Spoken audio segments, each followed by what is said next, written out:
Good morning, evening, afternoon, everyone. My name is Mark, And I'm Zoe. and we are the Board Adventurers. Back to you with a fresh off the shelf, and this one is a piping hot, fresh one. We are going to review the 1 to 6 player cooperative game, Wandering Galaxy, designed by Jerry Hawthorne and published by Plaid Hat Games.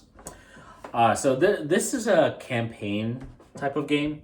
I'm trying to condense it as best as I can into something a little more succinct. So the first thing you're going to do is you're going to set up your planetary board. So the planetary board is going to be this thing, and you're going to set up your ship on Riva Station.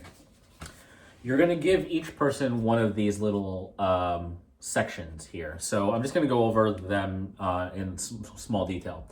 So operations basically just deals with the profit and the threat. You're basically tracking whether you win the game or you lose the game. Navigation tells you maybe like types of scenarios, whether you're in unease, peace, and war. And then on this side is the waypoint. The waypoints are circles that go onto this that tell you where your jobs are. One thing about about navigation, is that navigation deals with the card catalog box.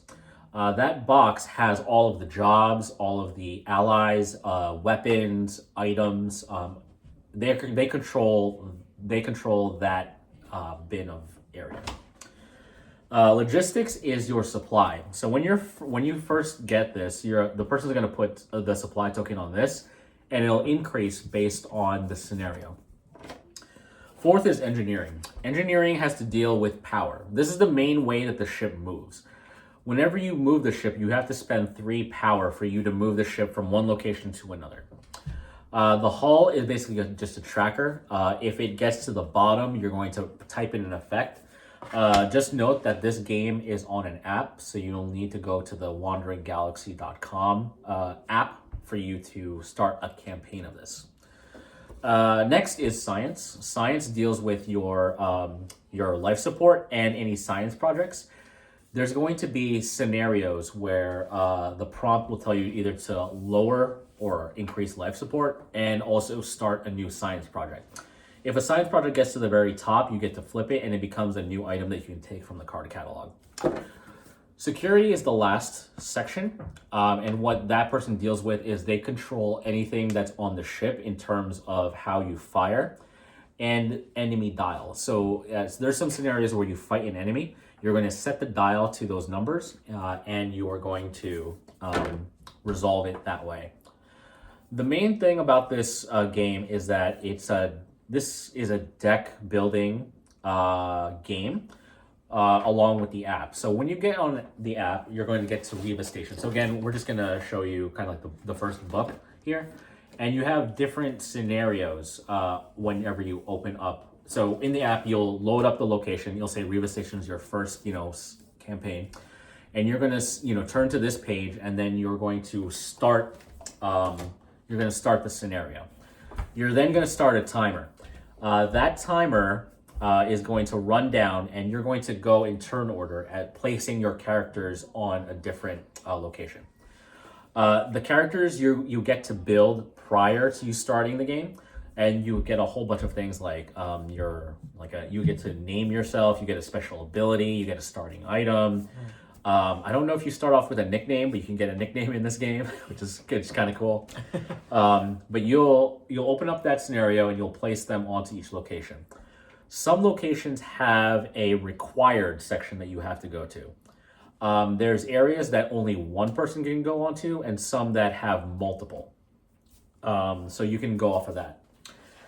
You're then going to run through the app and type in codes based on each section that an individual is sitting on, and then you're going to do a check. Likely, you're going to do a check. So you're going to have a deck of cards, and you're going to flip the first 3 cards. The type of check is what is stated in the prompt and on the app. So sometimes it'll say you need to do an aim check, and you're going to need red and blue to do it. You're going to flip the first 3 cards of your deck, and you're going to resolve it based on how many of those symbols show up on those cards. There are little tokens that you can get in the game that the scenario may give out. You can add these to add one to your scenario check. Then you're going to resolve it, and then you're going to keep doing scenarios until you've gotten to almost like a conclusion point. And then you're going to increase you can either increase your profit or your threat depending on how that scenario runs out. We're not going to go into that because we don't want to spoil it for you. So the typical game of Wandering Galaxy is one campaign, and it's going to be four different. Well, it's one full campaign, four different plays, because then you're going to check if you've hit one of these two. Once you've completed 1/4, I guess you could say, of the campaign, then you can either start the next one immediately, or you can pack it up.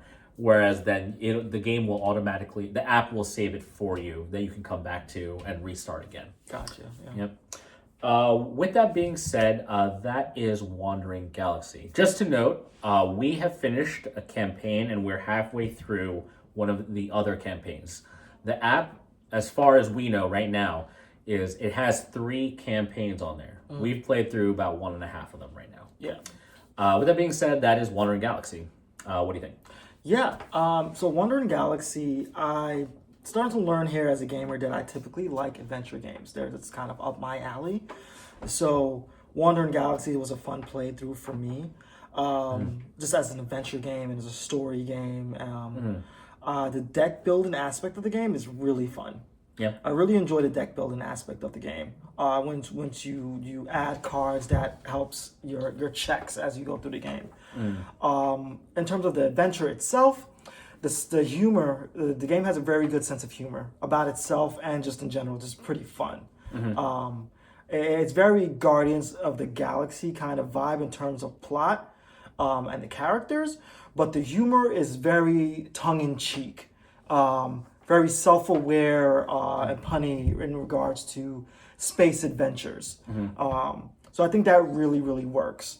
The one thing that doesn't work for me in this game are the jobs that you have, the engineering, the security, the logistics.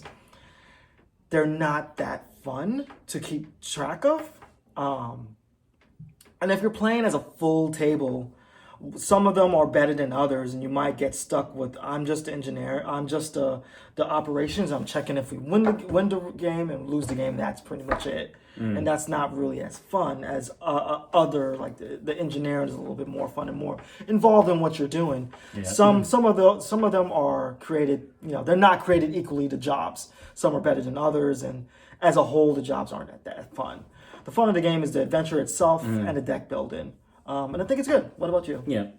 Yeah, like I enjoyed Wandering Galaxy for what it is. Again, just to be, transparent here, this is the first Crossroads game we've technically played. Yeah.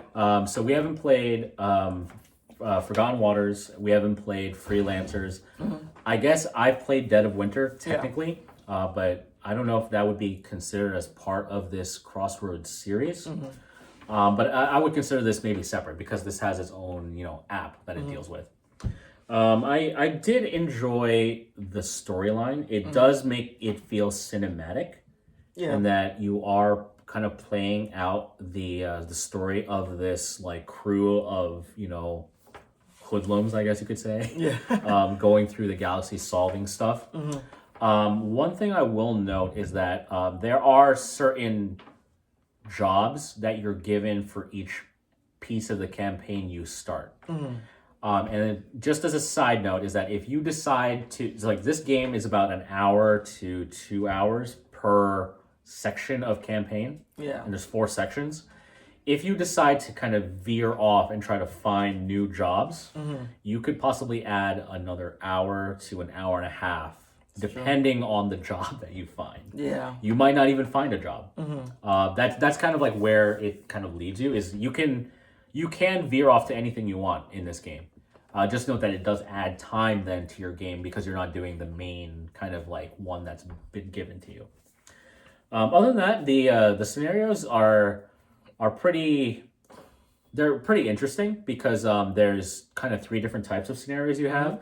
So you have one where it's just like do a check for, do I find something in something? Yeah. But then there's a battle. So there's others where you're fighting almost like a boss type of thing.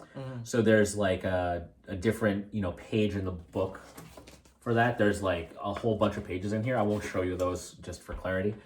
And then there's also one where you do ship battling. And ship battling was very interesting for me because it kind of like it was the only one that actually used the security for this top here. And we had a lot of trouble with that battle because there were a lot of moving parts to that ship because it's a lot of they had to be in right locations for things to happen, and we just couldn't do it in the right location. We ended up losing that one piece there. It was a little embarrassing. But other than that, like the roles, yeah, I can agree with you. Like for logistics, it just feels like you're only just pushing up and down the supply. Yeah. There are work the ship actions. I didn't mention that either. Is that before you move to any location, you have a bag, and you can take a risk. So you'll add like a risk thing, and whenever in the app, it'll tell you to draw from this bag, and it'll either damage a part of the ship, in transit, or it could, possibly do something else, like increase the threat, depending on the risk. That's where, like, I guess the work the ship works because you're trying to remove that damage from your ship before it, requires maintenance or something like that. Yeah. But other than that, it's like it feels more cinematic than I think. It's like you're kind of like following the storyline throughout, and your deck building is kind of just like a complementary. Like the deck building isn't the main part of this game. It's just you're writing that story out, improving your deck as you go through it, and then seeing where that concludes. Yeah. So we finished again one campaign.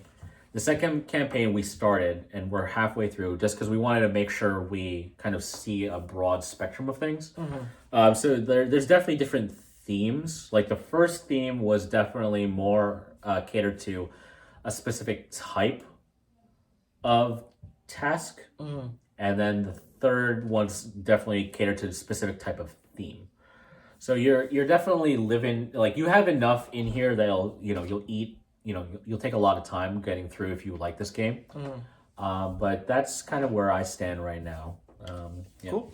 And in terms of a review score for this, where does this kind of land for you? Yeah. So I was surprised. Well, actually, no, I expected to really, really like this game. Yeah. And as I kept going through, I felt like I was just riding that wave through.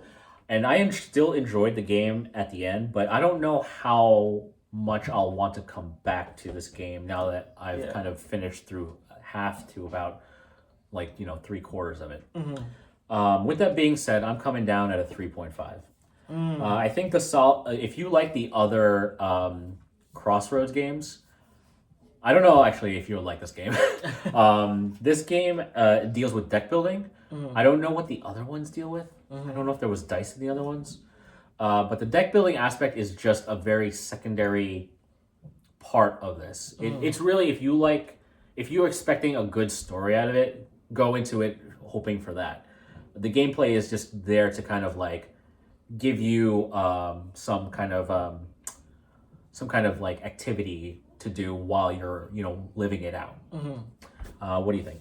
Yeah, for this, the first playthrough I had would have been like a 3.5 or a 4. And the lasting power, the lasting of this game is not there for me. That I come through at a 3 for this game. I like this game. It gets a little samey the more you play it.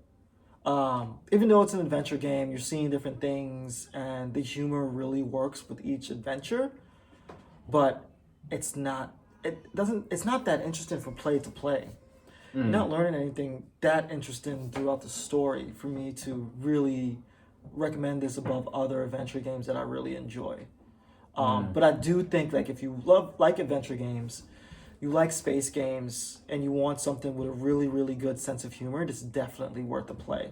I don't know if this is high, this is definitely worth a play. I don't know if this is as high as a buy to like a 4 or 5 for me because of how old it gets.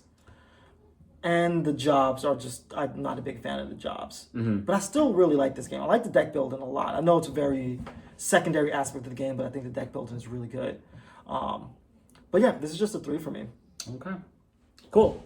That is our fresh off the shelf for Wandering Galaxy. Let us know if you think we should try Freelancers or Forgotten Waters. I know we've gotten recommendations for Forgotten Waters, and we do have Freelancers. So that's going to probably get tabled pretty soon, too. Yep. Let us know your thoughts and like and subscribe. See you on the next adventure. Yep.